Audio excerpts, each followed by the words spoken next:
I will not recuse, ये bold words लिखे हैं जस्टिस स्वर्ण कांता शर्मा ने अपने 20 अप्रैल 2026 के जजमेंट में। उन्होंने क्लियर कहा है कि जो 6 एप्लीकेंट्स ने उनके रिक्यूजल की डिमांड की थी, ये सिर्फ लीगल रिक्वेस्ट नहीं थी बल्कि उनकी इंटीग्रिटी और डिग्निटी पर अटैक था, एक पर्सनल अटैक था और इवन जुडिशियल इंस्टीट्यूशन को अंडरमाइन करने की कोशिश थी।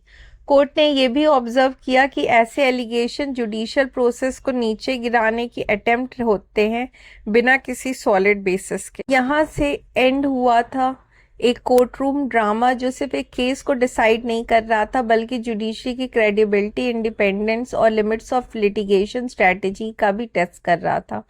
हम बताते हैं क्या हुआ, पूरा सीक्वेंस डिटेल में। सबसे पहले बैकग्राउंड समझना ज़रूरी है। 27 फरवरी 2026 को ट्रायल कोर्ट ने लिकर पॉलिसी केस में एक स्ट्रॉन्ग ऑर्डर पास किया जिसमें 23 एक्यूज इंक्लूडिंग अरविंद केजरीवाल, मनीष सिसोदिया और के कविता सबको डिस्चार्ज कर दिया गया। कोर्ट ने क्लियर कहा कि सीबीआई की चार्जशीट में लैक्यूना है, विटनेस के स्टेटमेंट में कोरोबरेशन नहीं है और किसी भी एक्यूज के खिलाफ प्राइमा फेसी क्रिमिनल कॉन्स्पिरेसी या करप्शन स्टैब्लिश नहीं होता। कोर्ट ने यह भी रिमार्क किया कि साउथ ग्रुप जैसी टर्मिनोलॉजी आर्बिट्री है और इन्वेस्टिगेशन नैरेटिव को आर्टिफिशियली बिल्ड किया गया लगता है। ये ऑर्डर पास किया था स्पेशल जज श्री जितेंद्र सिंह ने राउज एवेन्यू कोर्ट दिल्ली में। जज ने 27 फरवरी 2026 को ऑर्डर ऑन चार्ज पास किया जिसमें उन्होंने सीबीआई के एलिगेशन को एग्जामिन किया और ये देखा कि क्या एक्यूज के खिलाफ प्राइमा फेसी केस बनता है या नहीं। सीबीआई ने बोला था कि दिल्ली एक्साइज पॉलिसी 21-22 को मैनिपुलेट किया गया, ब्राइब स्लैश किकबैक्स लिए गए, पॉलिसी चेंज करके लिकर लॉबी को फायदा दिया गया और एलिजली ये पैसा गोवा इलेक्शन में यूज हुआ। लेकिन कोर्ट ने कहा कि सिर्फ पॉलिसी चेंज या प्रॉफिट अर्न होना क्राइम नहीं होता, फाइल नोटिंग या एडमिनिस्ट्रेटिव डिसीजन से अलोन क्रिमिनल केस प्रूव नहीं होता। ब्राइब का clear link quid pro Q दिखना चाहिए। कोर्ट को लगा कि ग्रेव सस्पिशन नहीं बनता, इसलिए काफ़ी एक्यूज को डिस्चार्ज कर दिया गया। फिर इसी डिस्चार्ज ऑर्डर के अगेंस्ट रिवीजन फाइल हुई हाई कोर्ट में। 23 एक्यूज जिनको डिस्चार्ज किया गया वो थे अरविंद केजरीवाल, जिनमें शामिल थे। सीबीआई का पूरा केस 3 मेन पिलर्स पर बेस था। पहले एलिगेशन ये था कि आपके लीडर्स ने दिल्ली एक्साइज पॉलिसी को मॉडिफाई किया, ब्राइब ली और उसके बदले होलसेलर का प्रॉफिट मार्जिन 5% से बढ़कर 12% कर दिया गया। दूसरा ये था कि इंक्रीज मार्जिन के थ्रू लिकर होलसेलर से किकबैक लिए गए जो एलिजली आप लीडरशिप पर्टिकुलरली केजरीवाल के अंडर कलेक्ट हुए। और तीसरा ये जो सबसे क्रिटिकल एंगल था कि ये एलिज क्लिकबैक इलेक्शन फंडिंग के लिए यूज़ किए गए, स्पेसिफिकली गोवा इलेक्शन में।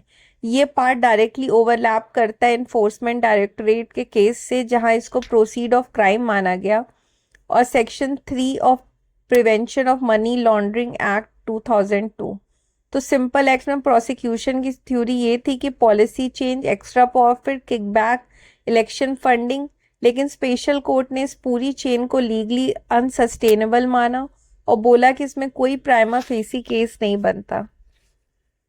इसी डिस्चार्ज ऑर्डर के अगेंस्ट जब मैटर हाई कोर्ट में आया और साथ ही रेक्यूजल एप्लीकेशन भी फाइल हुई केजरीवाल की तरफ से। एक्चुअली जो स्पेशल जज का ऑर्डर आया था उसके बाद सीबीआई ने दिल्ली हाई कोर्ट का रुख किया। सीबीआई का स्टैंड ये था कि ट्रायल कोर्ट ने एविडेंस को गलत समझा, अप्रूवल स्टेटमेंट को प्रीमेच्योरली रिजेक्ट कर दिया और डिस्चार्ज स्टेज पर ही ट्रायल को ख़त्म कर दिया। उन्होंने आर्ग्यू किया कि कॉन्स्पिरेसी केसेस में एविडेंस एक चेन में आता है और उसको ट्रायल के बिना एवेल्युएट नहीं किया जा सकता। 9 मार्च 2026 को मैटर जस्टिस स्वर्ण कांता शर्मा के सामने आया। कोर्ट ने सीबीआई की प्ली पर नोटिस इशू किया और एक क्रूशियल ऑब्जर्वेशन दिया। ट्रायल कोर्ट की फाइंडिंग्स प्राइमा फेसी एरोनियस लगती हैं और उनको रिकंसिडरेशन की ज़रूरत है। साथ ही ट्रायल कोर्ट ने जो सीबीआई इन्वेस्टिगेटिंग ऑफिसर्स के खिलाफ स्ट्रॉन्ग रिमार्क्स दिए थे उन्हें हाई कोर्ट ने स्टे कर दिया। ईडी प्रोसीडिंग्स को भी डिफर करने को कहा गया। यहीं से एक्यूज साइड को लगा कि केस का टोन चेंज हो रहा है। इसी बैकड्रॉप में अरविंद केजरीवाल ने एक स्ट्रैटेजिक और लीगली सिग्निफिकेंट स्टेप लिया। जस्टिस शर्मा के खिलाफ रेक्यूजल एप्लीकेशन फाइल किया। यह एप्लीकेशन डायरेक्ट एलिगेशन नहीं था बल्कि रीजनेबल एप्रीहेंशन ऑफ बायस पर बेस था।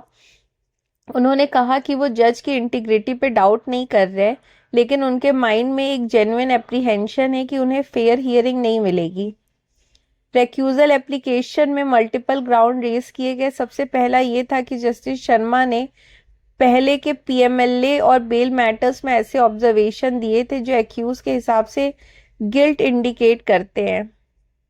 दूसरा ग्राउंड था कि ट्रायल कोर्ट ने डिटेल्ड एग्जामिनेशन के बाद डिस्चार्ज किया, लेकिन हाई कोर्ट ने बिना पूरा रिकॉर्ड देखे प्राइमा फेसी एरोनियस बोल दिया। ये कंट्रडिक्शन उनके लिए कंसर्निंग था। तीसरा ग्राउंड नेचुरल जस्टिस का था। एडवर्स ऑब्जर्वेशन एलिजली बिना एक्यूज को सुने पास किए गए। इसके अलावा आईओ के खिलाफ रिमार्क को स्टे करना और प्रोसीडिंग का पेस भी उन्होंने हाईलाइट किया। कोर्ट रूम का एनवायरनमेंट इस पॉइंट पे कम्प्लीटली शिफ्ट हो गया। अब डिस्कशन लिकर पॉलिसी के मेरिट्स पर नहीं बल्कि जज के रेक्यूजल पर होने लगा। जस्टिस शर्मा ने अपने जजमेंट में ये भी एक्नॉलेज किया कि सिचुएशन अनयूजुअल है। ये सिर्फ एक लीगल इशू नहीं बल्कि जज और इंस्टीट्यूशन दोनों को टेस्ट करने वाला मूवमेंट है। जज ने अपनी रीजनिंग में सबसे पहले रेक्यूजल का लीगल टेस्ट क्लैरिफाई किया। एक्चुअली बायस प्रूव करना ज़रूरी नहीं होता, लेकिन एप्रीहेंशन रीजनेबल और ऑब्जेक्टिव होना चाहिए। सिर्फ लिटिगेंट के पर्सनल परसेप्शन पर रेक्यूजल अलाउ नहीं किया जा सकता। इसके बाद उन्होंने हर आर्ग्यूमेंट को सिस्टमेटिकली एड्रेस किया। उन्होंने कहा कि प्रायर जुडिशियल ऑब्जर्वेशन बायस के प्रूफ नहीं होते। बेल, अरेस्ट और पीएमएलए प्रोसीडिंग अलग स्टेजेस पर होते हैं और डिस्चार्ज स्टेज एक इंडिपेंडेंट जुडिशियल एक्सरसाइज है। अगर हर प्रायर ऑब्जर्वेशन पर रेक्यूजल अलाउ किया गया तो कोई जज कभी रिलेटेड मैटर सुन ही नहीं पाएगा। ये सिस्टम की फंक्शनिंग के लिए डेंजरस प्रेसिडेंट होगा। कोर्ट ने यह भी एम्फेसाइज किया कि प्राइमा फेसी ऑब्जर्वेशन देना जुडिशियल ड्यूटी का पार्ट है। अगर इंटरिम ऑब्जर्वेशन के बेसिस पे रेक्यूजल अलाउ होने लगे तो कोर्ट इफेक्टिव फंक्शनिंग नहीं कर पाएगा। जज ने क्लियरली बोला कि कोर्ट रूम कोई थिएटर ऑफ परसेप्शन नहीं है जहां लिटिगेंट नैरेटिव कंट्रोल करे। फैमिली बैकग्राउंड, पब्लिक अपीयरेंस या जज के एक्सटर्नल एसोसिएशन को भी कोर्ट ने आउटराइट रिजेक्ट कर दिया। जज ने ऑब्जर्व किया कि अगर ऐसे वेग ग्राउंड पर रेक्यूजल अलाउ किए गए तो जुडिशरी का लार्ज पोर्शन डिस्क्वालीफाई हो जाएगा। ये एक इंस्टीट्यूशनल रिस्क है जिसे इग्नोर नहीं किया जा सकता। एक इंटरेस्टिंग और पावरफुल पॉइंट कोर्ट ने कैच 22 सिचुएशन के कंटेक्स्ट में दिया। जज ने कहा कि अगर वो रिक्यूज करती हैं तो लिटिगेंट बोल सकता है कि एलिगेशन सही थे, और अगर वो रिक्यूज नहीं करती और फ्यूचर में रिलीफ डिनाई होता है तो भी बायस का एलिगेशन कंटिन्यू रहेगा। इसीलिए कोर्ट ने डिसाइड किया कि ड्यूटी के बेसिस पे डिसीजन लेना होगा, परसेप्शन के बेसिस पे नहीं। जजमेंट में काफ़ी स्ट्रॉन्ग लैंग्वेज भी यूज़ की गई है। जज ने रिमार्क किया कि रेक्यूजल एप्लीकेशन को प्रेशर टैक्टिक या स्ट्रैटेजी के रूप में यूज़ नहीं किया जा सकता। उन्होंने ये भी कहा कि a lie even if repeated multiple time does not become truth. Court ने वार्न किया कि लिटिगेंट्स को जज चूज करने की फ्रीडम देना जुडिशियल सिस्टम के लिए डेंजरस होगा और फोरम शॉपिंग को इनकरेज करेगा। फाइनल कंक्लूजन बिल्कुल क्लियर था। रेक्यूजल एप्लीकेशन मेरिटलेस है और डिसमिस की जाती है। जस्टिस स्वर्ण कांता शर्मा ने डिसाइड किया कि वो केस सुनेंगी और जुडिशियल ड्यूटी से पीछे नहीं हटेंगी। इस डिसीजन के बाद कंट्रोवर्सी और डीपन हो गई। अरविंद केजरीवाल ने दिल्ली हाई कोर्ट के चीफ जस्टिस देवेंद्र कुमार उपाध्याय को लेटर लिख के केस ट्रांसफर की डिमांड की, लेकिन वो भी रिजेक्ट हो गई। मैटर सुप्रीम कोर्ट तक ले गए।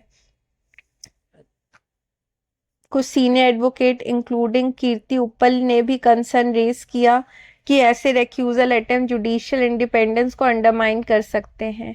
एंड में ये पूरा एपिसोड एक सिंपल प्रोसीजरल ऑर्डर से कहीं ज़्यादा बन गया। ये कॉन्स्टिट्यूशनल मूवमेंट